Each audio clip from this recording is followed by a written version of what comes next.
దాన్ని తిట్టడానికి మాత్రం ఆమెను పంపిస్తూ ఉంటారు. నిన్న చూశాను నేను, మానవత్వం లేదు అది ఇదని మాట్లాడుతుంది. అసలు మీ మార్ఫింగ్లకి, మీ అబద్ధాలకి, మీరు చేసే ఎప్పటికప్పుడు మీ కుట్ర రాజకీయాలకి ఇదేనా అసలు పరిపాలన అంటే? చంద్రబాబు, ఇదేనా నువ్వు ఏదో 40 ఏళ్ళ ఇండస్ట్రీ అని చెప్పుకునే గొప్ప రాజకీయ జీవితం? నీ కొడుకుని తీసుకొచ్చి ఒక షాడో ముఖ్యమంత్రి వాడు ఈరోజు, నువ్వేమి లేవు, నువ్వు ఒక అసమర్థుల్లాగా మూలన పడి ఉన్నావు. అదేవిధంగా ఇక నీ కొడుకు ఇష్టం వచ్చినట్టు, వాడికేమీ తెలియదు, ఓనమాలు కూడా రావు రాజకీయాల్లో. అందువల్ల తనకు తెలిసింది ఏంటంటే, నేను భయపెట్టేస్తే, అది కూడా భయం ఈయన పెట్టడం కాదు, ఆ పోలీసుల అధికారం అండగా చూసుకొని పోలీసుల చేతిలో పెట్టుకొని ఇష్టం వచ్చినట్టుగా ప్రతిపక్ష నేతలు ఎవరు మాట్లాడి మీ పరిపాలన బాగాలేదంటే తీసుకుపోవటం. అదేవిధంగా ముఖ్యంగా ఈ రాష్ట్రంలో ఈ 1 ఇయర్లో ఆడపిల్లల మీద జరుగుతున్నటువంటి అత్యాచారాలు ఇంతవరకు స్వాతంత్రం వచ్చాక రాజకీయ చరిత్రలో, అంతకుముందు ఎక్కడో నిజాం టైంలో రజాకారుల ఉద్యమాల్లో మహిళల మీద అత్యాచారాలు దారుణంగా జరిగాయి అనేది మనం విన్నాము. బ్రిటిష్ హయాంలో అలాగే జరిగినాయి. ఎందుకంటే పోరాట వీరుల్ని వాళ్ళు ఆ విధంగానే ఆడవాళ్ళని చేర్చేవాళ్ళు. కానీ ఈరోజు ఇదొక ప్రజాస్వామ్య దేశం, ప్రజాస్వామ్య పరిపాలన అనుకొని మీరు అనుకుంటున్నారు, మేమైతే అనుకోవట్లేదు. ఈవీఎంల సాయంతో వచ్చినటువంటి దరిద్ర పరిపాలన మీది ప్రభుత్వం ఇది. ఈ ప్రభుత్వంలో మీరు చేస్తుంది ఏంటంటే ఇదిగో ఇట్లాంటి అనాచారాలు. మీ పార్టీ వాళ్ళు ఏ ఏదో పని చేసినా సరే వాళ్ళకి ఏ విధమైన శిక్షలు లేవు. వాళ్ళు మహిళల్ని భయంకరంగా మరి మీ సోషల్ మీడియాలో ఇష్టం వచ్చినట్టు వాళ్ళ వ్యక్తిత్వ హననాన్ని చేస్తుంటే దానికి ఏ విధమైన శిక్షలు లేవు.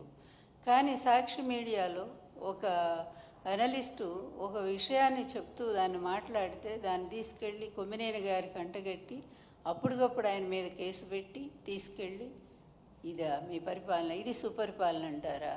మీరు నిజంగా నిజాయితీగా ఒప్పుకోండి, ఒక్క పాయింట్ అన్న నిజాయితీగా ఒప్పుకోండి అయ్యా మీ తండ్రి కొడుకులు. ఇక ఆ 3 ఆయన గురించి ఎందుకు మాట్లాడాలా? ఆ 3 ఆయన ఒక వేస్ట్ ఫెలో అనేది అర్థమైపోయింది. ఎందుకంటే ఆయన అందుకే సనాతన వేషం వేసుకొని రాష్ట్రాలన్నీ తిరుగుతున్నట్టున్నాడు ఇక్కడేం చేయలేక. అందువల్ల ఇక ఆయన గురించి వేస్ట్ మాట్లాడటం కూడా వృధా. ఎందుకంటే ఆయనకు నాయకత్వ లక్షణాలు మొదటి నుంచి లేవు, ఎదిరించే తత్వం అస్సలు లేదు. చంద్రబాబు పిలిచినప్పుడు వచ్చి జగన్ గారిని ఒక తిట్టిపోవటానికి మాత్రం ఉపయోగపడతా ఉన్నాడు. కనీసం మీ పక్కన స్థానం కూడా ఇవ్వనంత స్థితికి దిగజారిపోయాడు, అతను సంపాదించుకోలేకపోయాడు. అందువల్ల ఇక అతని గురించి ఎక్కువ మాట్లాడకూడదు. కానీ మీ ఇద్దరు కలిసి ఈరోజు రాష్ట్రాన్ని ఏ విధంగా చేస్తున్నారో ఒక్కసారి ఆలోచించండి. మీరు ఆలోచించట్ల, ప్రజలు ఆలోచిస్తున్నారు, ప్రతి క్షణం ఆలోచిస్తున్నారు. ఎందుకంటే శ్రీశ్రీ గారు అన్నట్టు మదమెక్కిన తురంగాలు అన్నట్టుగా మదం పట్టినటువంటి గుర్రాలు లేకపోతే ఏనుగులు ఇవన్నీ కూడా ఇష్టం వచ్చినట్టుగా ప్రవర్తిస్తూ ఉంటాయి. వాటికి ఉచ్చము నీచము జ్ఞానము ఏమీ తెలియదు. అవి ఎక్కడ పడితే అక్కడ ఎట్లా పడితే అట్లా పరిగెడతాయి, అన్నిటిని నాశనం చేస్తాయి. ఈరోజు రాష్ట్రాన్ని నిజంగా గుడ్ గవర్నెన్స్ అంటే జగన్ గారి టైంలో ఒక పద్ధతిగా జరిగింది. కానీ మీరు ఏ ఒక్క పాయింట్ అయినా కంపారిజన్ చేయటానికి మీరెవరు రారు.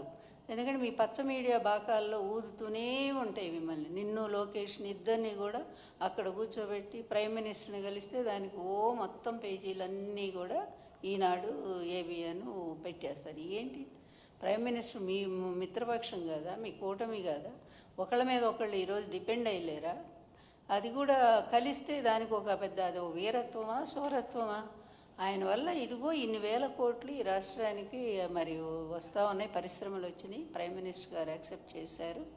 లేదా మీ రాజధాని, మీరు అనుకునే రాజధానికి ప్రైమ్ మినిస్టర్ గారు ఇన్ని వేల కోట్లు ఇప్పిస్తున్నారు అని ఈ విధంగా అయినటువంటి వార్త అయితే నిజంగానే బాగా సాధించారని చెప్పుకోవటానికి. ఇంత సిగ్గుమాలిన మీడియా, ఇంత సిగ్గుమాలిన తండ్రి కొడుకులు, ఇంత పనికిమాలిన పరిపాలన, దీన్నంతా చూపిస్తూ ఒక 60-70 కోట్లు ఖర్చు పెట్టి దానికి ఒక గుడ్ గవర్నెన్స్ పాలన రాష్ట్రం వైపు చూస్తుందంట. అంత పెద్ద గిన్నెస్ బుక్లో ఎక్కి ఆయనకు ప్రైమ్ మినిస్టర్ గారి కంటే లోకేష్ బహుమతి ఇస్తున్నాడు. అన్నీ లోకేష్ బహుమతి ఇస్తున్నా అంటే ఎన్ని 600 కోట్లు ఖర్చు పెట్టారు. ఏమైంది? ఎంత రసాభాస. చిన్న చిన్న పిల్లల్ని తీసుకొచ్చి వాళ్ళని పాపం గిరిజన పిల్లల్ని, వాళ్ళకి తిండి లేదు, నీళ్లు లేవు, వాళ్ళు పడుకోవటానికి ఒక సౌకర్యం లేదు. ఇదా గుడ్ గవర్నెన్స్? ఎక్కడైనా జగన్ గారి హయాంలో ఇలా జరిగినాయా? ఎప్పుడైనా స్టూడెంట్స్ని ఇబ్బంది పెట్టారా? మీ హయాంలో పాడుపడ్డ స్కూల్స్ అన్నింటినీ కూడా నాడు నేడు క్రింద ఆయన బాగు చేసి చక్కగా వాళ్ళందరికీ కూడా విద్యను కల్పించారు. వాళ్ళకి కావాల్సినటువంటి అమ్మఒడి పథకం ద్వారా 15,000 ఇచ్చి ఆ పిల్లల్ని బడికి రప్పించి గవర్నమెంట్ స్కూల్స్ అంటే కలెక్టర్ పిల్లల్ని కూడా చేర్చే విధంగా దాన్ని డెవలప్ చేశారు. అది గుడ్ గవర్నెన్స్. అలాగే మహిళలకు చూస్తే ముఖ్యంగా పక్క రాష్ట్రంలో ఎక్కడో ఆ అమ్మాయి మీద అత్యాచారం జరిగి చనిపోతే ఇక్కడ ఉన్నటువంటి ముఖ్యమంత్రి గారు జగన్ గారు స్పందించి అప్పటికప్పుడు దిశ యాప్ తీసుకొచ్చారే, దిశ చట్టం కూడా తెచ్చారు. అయితే అది ఇంకా కేంద్ర గవర్నమెంట్ ఒప్పుకోలేదు. అయినా సరే పోలీస్ స్టేషన్లు ఎక్కడికక్కడ మండల కేంద్రాలు పోలీస్ స్టేషన్లు పోలీస్ స్టేషన్లు పెట్టారు. మహిళలకు 2 కోట్ల మంది దిశ యాప్ ఆ రోజు డౌన్లోడ్ చేసుకున్నారంటే అదా నిజమైన పరిపాలన? లేకపోతే ఇప్పుడు ఇష్టం వచ్చినట్టు మొన్నే కదా అనంతపురంలో ఒక బాలిక మీద 14 మంది మీ తెలుగుదేశం గూండాలు, చెప్పాలంటే దరిద్రం ఉండా కొడుకులు వాళ్ళు, అటువంటి వాళ్ళంతా కూడా అంత ఒక ఆడపిల్లని అన్ని నెలల పాటు అలా అత్యాచారం చేస్తుంటే ఆ పిల్లకి గర్భం వస్తే ఏమన్నా కనీసం ఎక్కడున్నామ్మా హోమ్ మినిస్టర్? నువ్వు లేడీయే కదా, నువ్వు స్త్రీయే కదా. ఇలాంటి వెధవలంతా కూడా ఇలాంటి పనికిమాలిన పనులు చేస్తే మీ పార్టీకి చెడ్డ పేరు రాదా? అయినా ఎందుకు వాళ్ళని కాచుకుంటున్నారు? వాళ్ళ మీద ఏమైనా శిక్ష ఉందా? కనీసం ఒక్కళ్ళైనా అరెస్ట్ చేశారా? అదేవిధంగా అదే అనంతపురంలో ఇంకో అమ్మాయిని చంపేశారు. ఆ అమ్మాయిని పాపం రేప్ చేసి చంపేశారు. ఇన్ని దారుణాలు అక్కడేంటి పిఠాపురంలో, మొత్తం ఈ మూల శ్రీకాకుళం నుంచి కడప వరకు కూడా అనేక మంది ఆడపిల్లల్ని అత్యాచారాలు చేసి మీ తెలుగుదేశం గూండాలు ఇష్టం వచ్చినట్టుగా చంపేస్తుంటే ఎక్కడైనా ఒక్కదానికైనా హోమ్ మినిస్టర్ ఏమి స్పందించారా? అదేవిధంగా ఈ ముఖ్యమంత్రి ఏమైనా స్పందించాడా? ఈ షాడో ముఖ్యమంత్రి ఏమైనా వెళ్ళి వాళ్ళని పరామర్శించాడా? ప్రచోటికి జగన్ గారు వెళ్ళి వాళ్ళ కుటుంబాలకు అండగా నిలబడతా అని హామీ ఇచ్చి ఓదార్చి వస్తామంటే అజ్జోళ్ళ కళ్ళల్లో నిప్పులు పోసుకుంటున్నారు. ఆయన ఎక్కడికి పోతే అక్కడే జనాలు, వేల జనాలు. మేమేం గవర్నమెంట్లో లేం కదా, ఏమైనా వెహికల్స్ పెట్టి తీసుకురావటానికి పొలాలకు అడ్డం పడి కూడా మొన్న వచ్చారు కదా, చూసాం కదా. మరి అంత జనాలు వస్తుంటే మరి అజ్జోళ్ళలేక మీరు ఎక్కడ పోయినా పట్టుమని 10 మంది కూడా రారు మీ మొఖాలకి.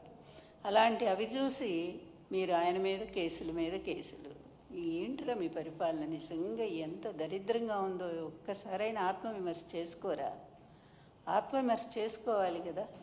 ఏం చేస్తున్నాము? ఈ 1 ఇయర్గా మేము ప్రజలకు ఏం న్యాయం చేశాము? ఇచ్చిన హామీలు ఎంతవరకు నిలబెట్టాము? అదేవిధంగా మహిళల మీద ఎందుకు ఇన్ని ఘోరాలు జరుగుతున్నాయి?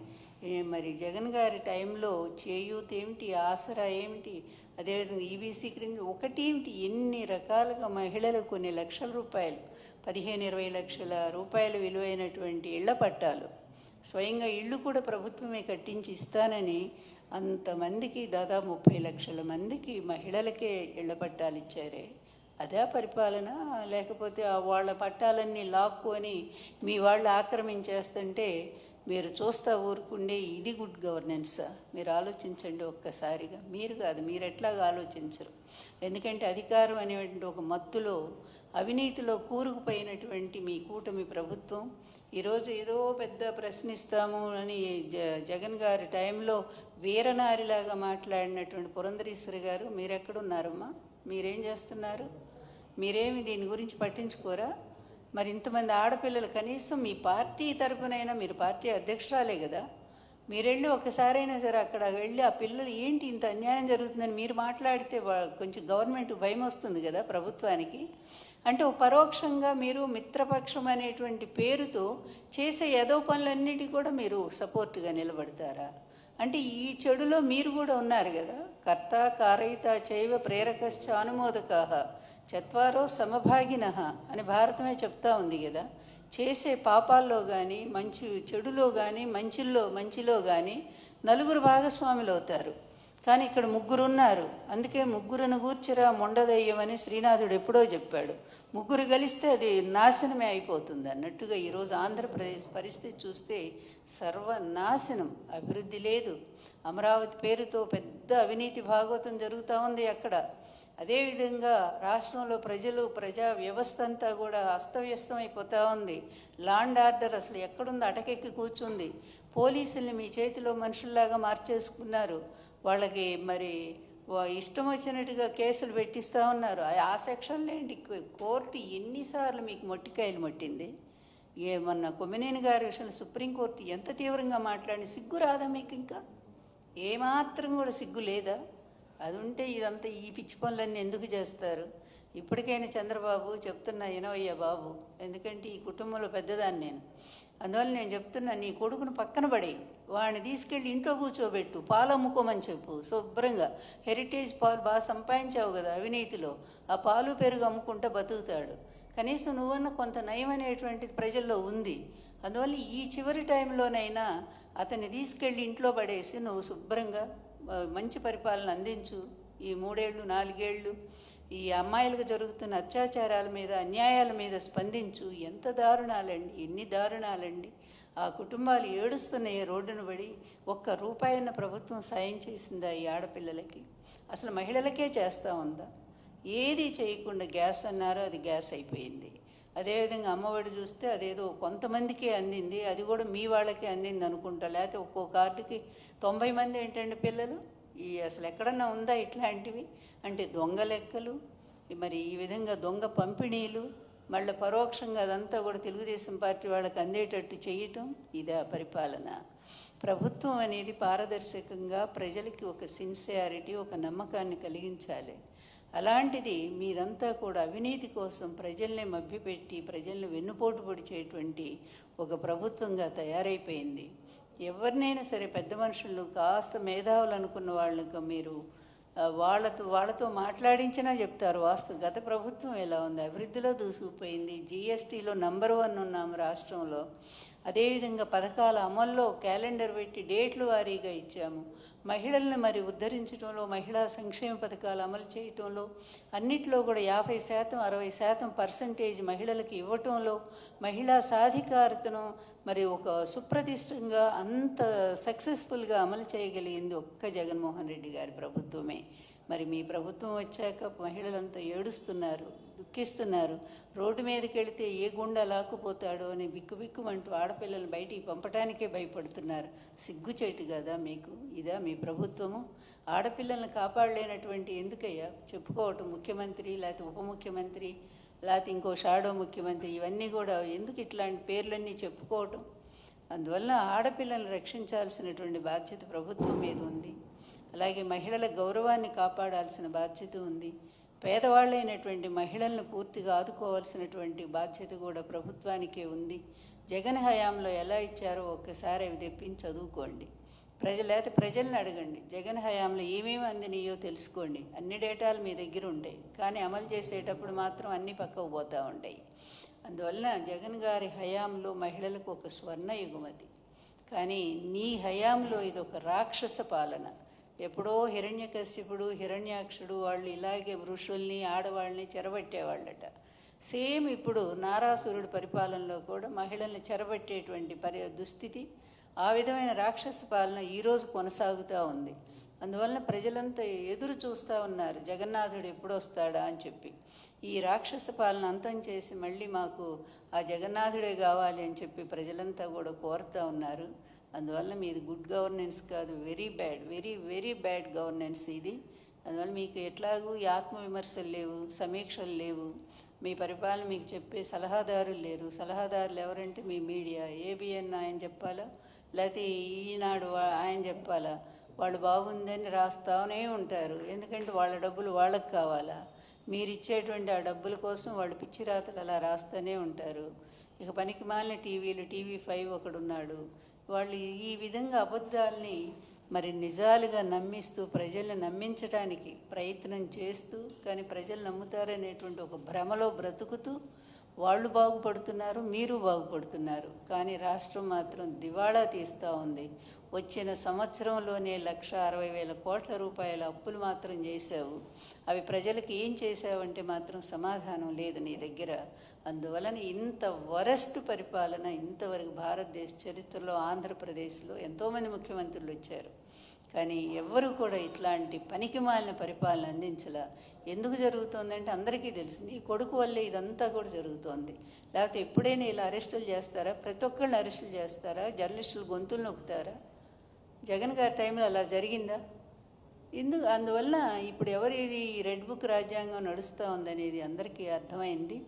అందుకే మీరు నిజంగా రాష్ట్రానికి గుడ్ గవర్నెన్స్ ఇవ్వాలి అనుకుంటే నీ కొడుకుని తీసుకుపోయి ఇంటి దగ్గర కూర్చోబెట్టి చక్కగా నువ్వు పరిపాలించు, నీ మిత్రుడు కలిసి పరిపాలించండి. లేకపోతే మీకు ఇంతకంటే కూడా ఇంకా హీనంగా. ఒక్కటే హెచ్చరిక చంద్రబాబు, ఇప్పుడు నీవు నేర్పిన విద్య నీరజాక్ష అని ఎప్పుడో మనం చదువుకున్నాం కదా. నువ్వు ఈరోజు ఏం చూపిస్తున్నావో, మార్గం ఏదైతే చేస్తున్నావో అది రేపు నీకు వర్తించదా? ప్రభుత్వం మారినాక నీ పరిస్థితి ఏంటి, నీ కొడుకు పరిస్థితి ఏంటి? మీరు చేసిన ఇలాంటి పనికిమాలిన పనులకి, ఇలాంటి నిరంకుశమైన పనులకి, ఇవి ఇల్లీగల్ అంటే చట్టబద్ధం కానటువంటి ఈ పనులన్నిటికీ కూడా రేపు శిక్షలు మీకు లేవా? నీ కొడుకు జైల్లో ఉంటే నువ్వు చూస్తూ ఆనందించగలవా? రేపు లేదు, నిన్ను జైల్లో పెడితే నీ కొడుకు ఆనందించగలడా? నీ భార్య ఆనందించగలదా?